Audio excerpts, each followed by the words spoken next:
lovers from District 12. We are not star-crossed lovers. It's a television show.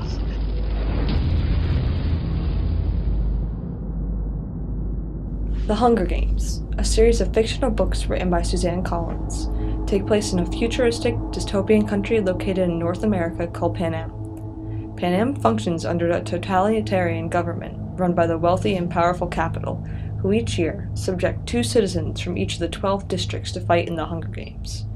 However, the Hunger Games is no ordinary fight. It is a fight to the death. Participants, 24 children between the ages of 12 and 18, selected randomly each year, are placed in an arena where they are given weapons and essentially forced to kill each other on national television. When the movie interpretation of the first novel came out this past March, many were horrified that Collins had chosen to write a book revolving around such violent, unrealistic subject matter. However, was the content of the film really that distant from society today? Is violence not a huge part of video games, television, and media in general? These questions are important to take into account. Because really, how far are we from the Hunger Games? When Collins published The Hunger Games in 2008, she attested to being inspired by the events of the past, specifically those of ancient Rome. The Romans organized their conquered peoples into provinces and stationed troops in each, ready to exercise appropriate force if necessary.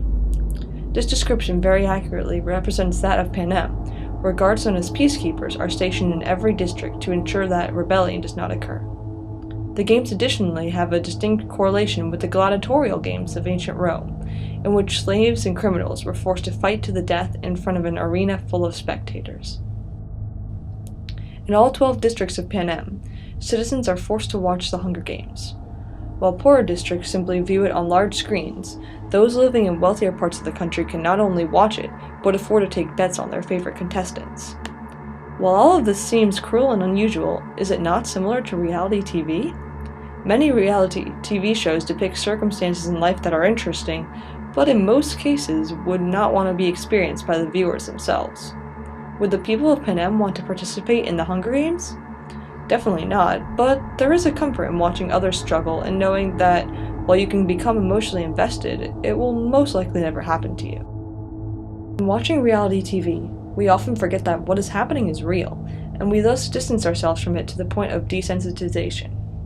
While none of these shows have escalated to the point where the intention is to show people dying, there's no denying the fact that there is a market for watching people do dangerous stunts. And this idea is not limited to reality TV.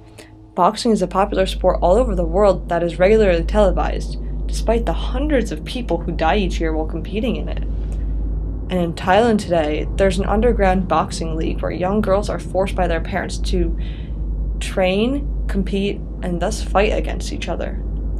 Other than this not being televised, doesn't it sound just like the Hunger Games?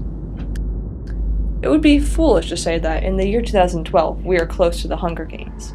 However, by reflecting on history and where we are currently, it would be equally foolish to say that we are very far away. 20 years ago it would have seemed terrible to laugh at someone nearly breaking their neck on Wipeout, but today it is put in a blooper reel and uploaded to YouTube under the subtitle of comedy. Traces of the Hunger Games are in our past, as seen in ancient Rome. Traces of the Hunger Games are seen now in both reality television and how young children are forced to fight each other. So really, what is to say that at the rate the world is evolving, the Hunger Games couldn't also be our future?